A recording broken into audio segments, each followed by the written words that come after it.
Happy Tulip Tuesday. This is the day we share timely tips for the tulip bunch. Today, talking about iris care and handling. When you purchase them, you want to purchase them at this stage where they're just starting to show color. You don't need to have a bloom.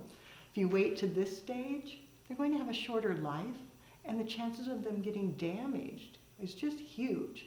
So buy them tight, give them a cut, put them in fresh water, and then let them drink and start to open. They open very quickly. You can get it to this stage literally in a day, maybe two.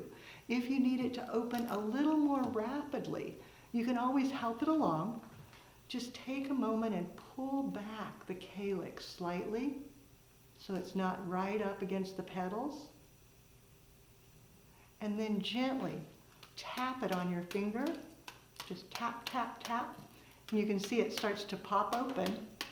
And then once it starts to pop, you can go in and reflex those petals and get a beautiful open bloom. Doesn't shorten the life, just makes it more beautiful. And it will continue to bloom out and get nice and full, just like this. Now you know how the pros do it.